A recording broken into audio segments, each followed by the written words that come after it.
আলহামদুলিল্লাহ, আমাদের হাজী আবু ইউসুফ লতিফুন্নেসা ফাউন্ডেশনের উদ্যোগে জনাব মোহাম্মদ আমজাদ ভাই, আপনার নাম আমজাদ ভাইকে ফাউন্ডেশনের পক্ষ থেকে ওনার চিকিৎসা বাবদ, উনি অসুস্থ, চিকিৎসা বাবদ কিছু অনুদান দেওয়া হচ্ছে। একটু আপনার এইটা দেখি ভাই, মানে কি সমস্যা মূলত, এটা কি হয়েছিল ভাই? এটা রংপুর থেকে পড়ে গেছিলাম মারা গেছে। পাঁচতলা থেকে পড়ে গেছিলেন রংপুর থেকে? প্রতিষ্ঠানের ভিতরে তো।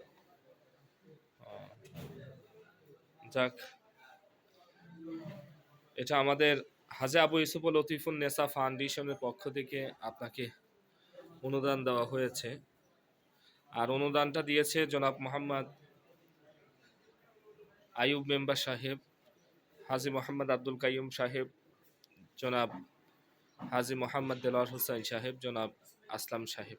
ওনাদের অর্থায়নে এই ফাউন্ডেশনটা পরিচালিত হয়। দোয়া করবেন তাদের জন্য, ফাউন্ডেশনের জন্য। আল্লাহ রাব্বুল আলামিন যেন কবুল আর মঞ্জুর করেন। ভালো থাকবেন, সুস্থ থাকবেন। আসসালামু আলাইকুম।